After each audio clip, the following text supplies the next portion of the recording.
Ipinagpatuloy ni Yuan ang paglalakbay sa loob ng masukal na kagubatan. Naisip ng ating bida na sapat na nga raw ang espiritu ng hawak niyang sandata para pumutol ng mga bagay, hindi nga raw ito tinawag na spirit sword ng walang dahilan. Tinanong ni Susano ang ating bida kung ano nga raw ang ginagawa nito, bakit nga raw ginagamit nito ang ganoon kagandang espada para lang pumutol ng mga nakaharang na sanga.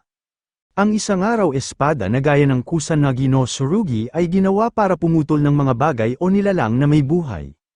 May mga idudugtong pa sana si Susano pero napansin niya na hindi siya iniintindi ng ating bida. Tinanong niya si Yuan kung pinapakinggan ba raw siya nito. Nangatwiran si Yuan na may buhay naman daw ang lahat ng puno na kanyang nadadaanan kaya nagagamit pa rin daw niya ito gaya ng pagkakasabi ni Susano.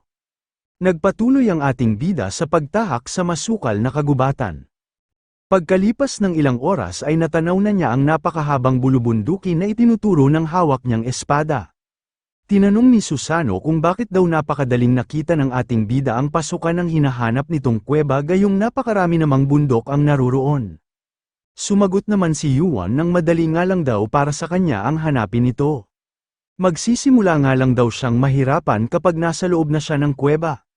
Nagtaka si Susano noong mapansin nito na bigla na lang gumalaw ang Kusanagi no Tsurugi. Pinaliwanag ni Yuan na nangyayari nga raw ito dahil sa nagre-react ang espadang ito sa Yata no Kagami. Kahit nga raw magkakaiba ang anyo ng Three Sacred Treasure ay dati nga raw ang mga itong ginagamit bilang iisa. Magagamit nga lang daw ang totoo nitong kapangyarihan kapag muli na itong napagsama-sama.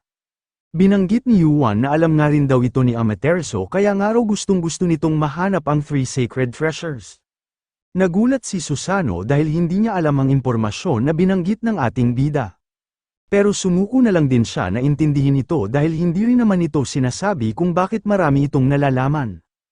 Tinanong ni Yuan si Susano kung nakipagkita pa ba raw ito kay Amaterasu matapos nitong makuha ang isa sa Three Sacred Treasure.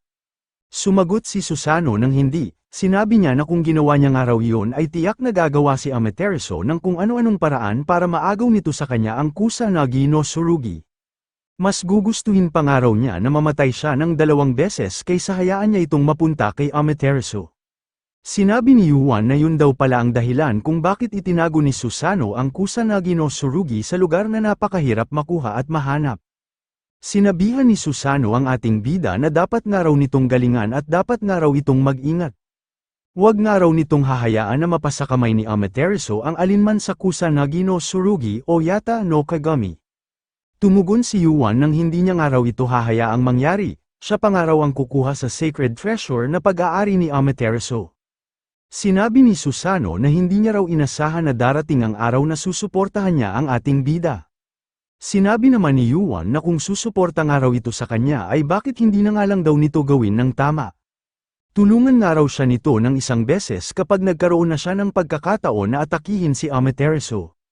Hindi na niya nga raw ito pipiliti na makipaglaban para sa kanya pagkatapos noon.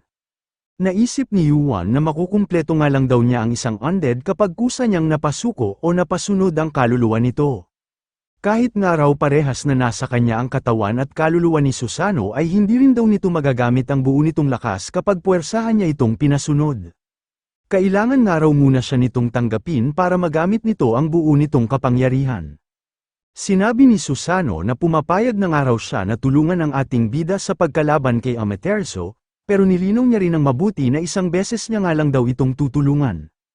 Tumugon naman si Yuan nang sapat na nga raw sa kanya ang isang tulong na ibibigay nito. Naisip ng ating bida na mabuti nga raw at may isa na siya ngayong malakas na baraha na magagamit niya laban kay Amaterasu. Nagpalabas si Yuan ng mana sa isa niyang palad, ginawa niya ito para lumikha ng isang mana blast. Bigla niya na lang itong pinakawalan patungo sa mga pader na nasa kanyang harapan. Naisip ng ating bida na ang tanging kailangan na lang daw niyang gawin doon ay ang mag-relax habang nilalampasan niya ang mahabang maze na nasa loob ng pinasok niyang bulubundukin. Pinagpatuloy ni Yuan ang pagwasak sa mga pader na nakaharang sa kanyang dinaraanan. Imbis na magpaikot-ikot siya para hanapin ang tamang daan ay mas pinili na lang niya na gumawa ng sarili niyang daan. Natutukoy niya kung saan niya kailangang magpunta sa tulong ng Sacred Treasure na Kusanagi no Tsurugi na ginagamit niya ngayon bilang isang compass. Winasak ni Yuan ang nakaharang na pader gamit ang kanyang espada na Edge of Nightfall. Sa mga sandaling ito ay ilang araw nang hinahanap ng ating bida ang sacred treasure na Yata no Kagami. Naisip ni Yuan na wala nga raw siyang nakita na kahit na isang tao, halimaw o kahit na isang insekto sa ilang araw na paghahanap niya doon. Ang mga halimaw nga raw ng ika-44 na palapag ay hindi ganoong kahirap na talunin lalo na't kaunti lang naman daw ang naibibigay ng mga itong experience points. Ang tanging pinuproblema niya lang daw ay hindi niya pa rin makita ang bagay na kanyang hinahanap. Napaisip ang ating bida kung nasaan na nga raw kaya ito, sa reaksyon nga raw ng Kusanagi no Tsurugi ay nakatitiyak siya na malapit lang ito sa kanya. Sa paglalakad ni Yuan ay may biglang napansin si Danpong. Agad na lumabas si Danpong para kuhanin ang atensyon ng ating bida. Tinanong ni Yuan si Danpong kung ano ba raw ang problema. Nagkaroon ng ideya ang ating bida sa biglaang pangungulit ni Danpong. Agad niyang ginamit ang kanyang Cinder Eyes at Sensory Field para tingnan ang kanyang paligid. Napansin ni Yuan na mukhang may kakaibang araw sa lupa na kanyang inaapakan. Dahil doon ay ginamit na rin niya ang kanyang demonic energy para parehas na palakasin ang kanyang skill na Cinder Eyes at Sensory Field. Noong gawin niya ito ay doon na niya nakita ang totoong anyo ng buong paligid. Agad din siyang nakatanggap ng notification na natagpuan raw niya ang Yata no Kagami. Naisip ni Yuan na ang buong palibot daw pala ng lugar na kinatatayuan niya ngayon ay ang Yata no Kagami na ilang araw na niyang hinahanap. Napaisip siya kung ganoon ba raw talaga kalaki ang hinahanap niyang salamin. Nakatanggap si Yuan ng mga notification na mag-a-activate raw ang Mirror Dungeon, at magsisimula na raw ang Mirror Trial. Sa pagsubok nga raw na ito ay kailangan niyang manalo laban sa kanyang sarili. Naisip ni Yuan na nakikita niya nga raw ngayon ang isang tao na nakipagsabayan ng lakas kina Son Ogong, Hercules at Odin. Isa nga raw ito sa mga pinakamalalakas na high ranker na kabilang sa single digit. Naisip ng ating bida na makakalaban niya nga raw ngayon ang sarili niyang katauhan pagdating sa hinaharap. Sinabi ni Susano na may isa pang araw Kim Yuan sa kanilang harapan. Ang Yata no Kagami nga raw ay hindi lang basta sumasalamin sa itsura dahil sumasalamin nga raw ito sa kaloob-looban. Tinanong ni Susano ang ating bida kung ito ba raw talaga ang totoo nitong itsura. Naisip ng totoong Yuan na may mali nga raw doon, ang Kim Yuan nga raw na nasa harapan niya ay hindi ang kasalukuyang siya. Ang paglabas nga raw ng kanyang hinaharap imbis na ang kasalukuyan ay nangangahulugan na hindi pa niya lubusang tinatanggap ang kasalukuyan niyang sarili. Naisip ng ating bida na ang kanyang araw hinaharap ay hindi ganoong kaayos kahit na malayong malayo ang lakas nito sa kasalukuyan niyang sarili. Napaisip ang Mirror Yuan kung doppelganger niya ba raw ang nakikita niya ngayon. Agad niyang ginamit ang kanyang sensory field para tingnan ang totoong katauhan ng kanyang makakalaban. Sinabi ng Mirror Yuan na mukhang hindi naman daw isang simpleng doppelganger ang ating bida. Tinanong ng Mirror Yuan ang ating bida kung sino ba raw ito, kapag hindi nga raw ito sumagot ay agad na niya raw itong aatakihin. Naisip ng totoong Yuan na alam niya nga raw na itututok agad sa kanya nang hinaharap niyang sarili ang espada nito. Naisip ng ating bida na kailangan niya raw magbigay ng sagot na gugulat sa Mirror Yuan. Sumagot ang ating bida at sinabi sa Mirror Yuan na siya raw si Son Ogong. Nagtanong ang Mirror Yuan kung talaga bang isa sa clone ng unggoy na si Son Ogong ang ating bida. Napansin ng Mirror Yuan ang Cinder Eyes na gamit ng totoong Yuan, pero sinabi pa rin ito na matutukoy niya nga raw kung isa lang itong clone. At kahit ilang beses niya nga raw itong tingnan ay mukhang totoong tao naman daw ito. Sa gitna ng kanilang pag-uusap ay biglang sumugod ang totoong Yuan at agad nitong ini-activate ang kanyang Holy Fire at Supreme Arcane Sword. Sinamantala na niya ang nakita niyang pagkakataon para magsagawa agad ng isang pag-atake. Naging biglaan man ang kanyang pag-atake pero wala itong naging epekto laban sa Mirror Yuan.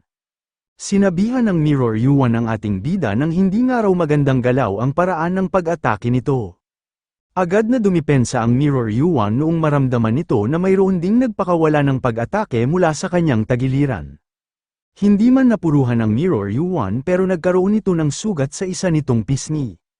Agad na gumaling ang sugat ng Mirror Yuan noong mag-activate ang skill nito na Supreme Regeneration. Sinabi ng Mirror Yuan na isa raw palang necromancer ang ating bida. Nagreklamo si Ares nang nahihirapan nga raw siyang sukatin ang distansya ng kanyang pag-atake gamit ang katawan na hindi sa kanya. Sinabihan naman ni Yuan si Ares nang dapat pa nga raw itong magpasalamat dahil inilagay niya ito sa katawan ng isang ranker. Noong una niya nga raw tinawag si Arthur ay inilagay niya nga raw ito sa katawan ng isang orc. Nagtanong si Yuan kay Susano kung hindi rin daw ba ito tutulong. Tinanong naman ni Susano kung si Amaterasu na ba raw ang kinakalaban ng ating bida, mukhang masaya nga raw ang gagawin nitong pakikipaglaban pero hindi nga raw siya interesado. Sinabi rin ni Susano na mas mabuti nga raw kung mamamatay doon ang ating bida para habang buhay na raw nitong mailibing doon ang mga sacred treasures. Naisip ni Yuan na mukhang hindi nga raw talaga gusto ni Susano na hawak niya ang kaluluwa nito. Nagtanong si Yuan kay Susano kung ano ba raw ang kailangan niyang gawin para tuluyan na siya nitong tanggapin. Sumagot si Susano nang dapat nga raw itong maging mas malakas sa kanya para ituring na niya ito bilang kanyang master. Binanggit din ni Susano na siya nga raw ang dating may-ari ng ika-57 pwesto sa ranking ng buong tore. Ngumiti si Yuan at sinabi na hindi naman daw pala siya mahihirapang gawin ang hinihingi ni Susano. Sa katagalan nga raw ay malalampasan pa niya ang rank na narating nito. Naisip ng ating bida na parang hindi nga raw patas na makalaban niya doon ang high ranker niyang sarili. Pero wala nga raw siyang magagawa kung tumaas man ng ganoon ang kakaharapin niyang pagsubok. Tinanong ng Mirror Yuan ang totoong Yuan kung ano ba raw ang mga ibinubulong nito. Nabahala ang ating bida sa pagsulpot ng Mirror Yuan sa kanyang harapan. Mabuti na lang at mabilis din siyang nakagalaw kaya agad niyang naprotektahan ang kanyang sarili sa pag-atake ng kanyang kinakalaban.